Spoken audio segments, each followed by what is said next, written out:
The goal of this video is to make people understand that sometimes we make decisions based on trauma or pain that we have lived in the past, and we start defining ourselves based on those trauma without realizing it. And realizing it can make us come back to ourselves. Hi, my name is Crystal, and for the goal of this channel is to help us enjoy the life that we live today and as it is. Enjoying life for me goes with many things, like healing from our past traumas. And I would like to start a series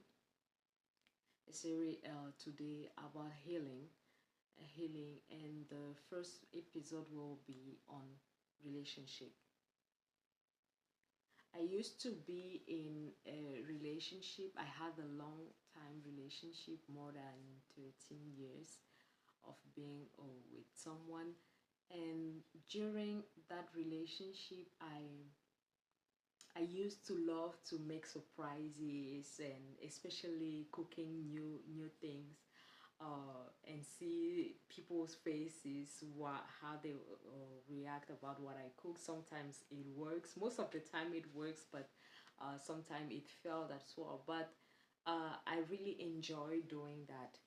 But after that relationship, I was telling to people that I hated to cook. I really didn't enjoy being in the kitchen. And recently, I thought about this word that I am saying all the time. I hate to be in the kitchen. I don't like to cook. I don't know how to cook. I thought about it and I reflected about where does this come from, and what made me question that, those words, those statements that I have in my head, is that the other day I was cleaning my son's bedroom, and I was cleaning it. I was thinking, oh, I'm excited to see his reaction when he will come back from school and see his bedroom spotless. And as I was excited, I was like, I hope I'm not creating a man who will stand up, who will stay, who will have a wife tomorrow and expect her to cook, clean, and do things for him. I hope I'm not indulging him, because as parents, we have the responsibility um, of raising our children. That's true, but we are mostly creating adults from tomorrow.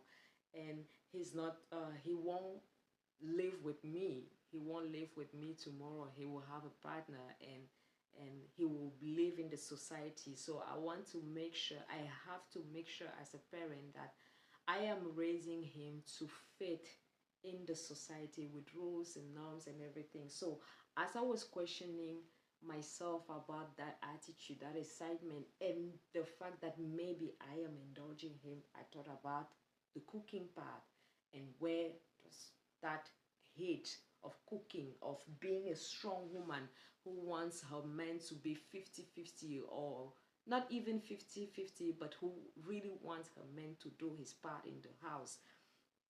And I reflected, and with all these layers in my head, it becomes more clearer what was going on in this situation. So like I said, I used before that relationship, I wasn't good at cooking, but I would make good plates here and there. During the relationship, I enjoyed it. I enjoy making those surprises, and doing those things. But at the end, and after that, I was like, I was fed up, and I started having those statements. I hate cooking. I hate to do that, and I want a partner who will be who will do the cooking. That's one of the statements that I wanted. One of my checklists was like, I want someone who knows how to cook. So as it became clearer, I decided to share what becomes clear for me. So what I realized was that during that relationship where I was doing most of it alone, most of the things at home alone. When I asked for help, it was like, the person will be like, I remember I was saying that after to my sister, and we were laughing about it. It will be like, I will ask the person to do the dishes, for example, and he will be like, okay, in the morning, 6 a.m. I will make the dishes today. I will do the dish. I will do the dishes today, and then at 10 a.m. I will do the dishes, and then at 12 a.m. when he's doing the dishes, I'm doing the dishes. You should ask your mom how many men are doing those dishes. You should be thankful to have to have someone who do the dishes, who do the things that I'm doing. I'm doing the dishes. At 4 p.m. I've done the dishes. So that was the relationship where I was, and I'm laughing right now, but that's kind of the picture of what I was into.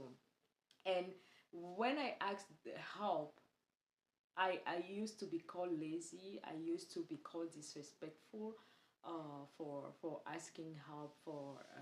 And I remember even my kids, they were not allowed to do chores. We have the garbage room like outside of the door, and we live in a building, and the garbage room is like five steps away from our door, and I wasn't allowed to send my 9-year-old to throw the garbage on the outside 5 steps inside the building, because it wasn't safe and I was lazy. And today, my 5-year-old is doing that. He's the one doing the chores. So I realized that I was in a relationship where I was called lazy, where of course, I enjoy doing the things that I did, but after doing it for a very long time alone, you started hating that. I started hating it.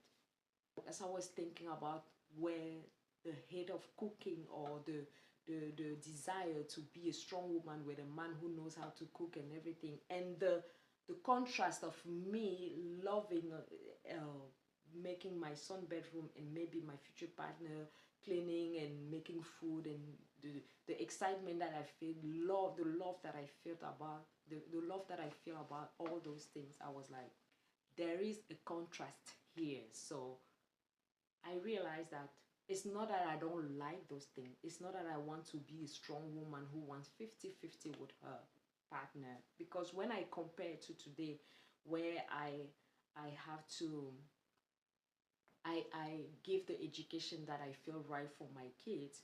We all have our chores in the house. So I don't feel the burden of doing all by myself, and our home is almost always clean. Like, it's always, because everybody is doing their parts.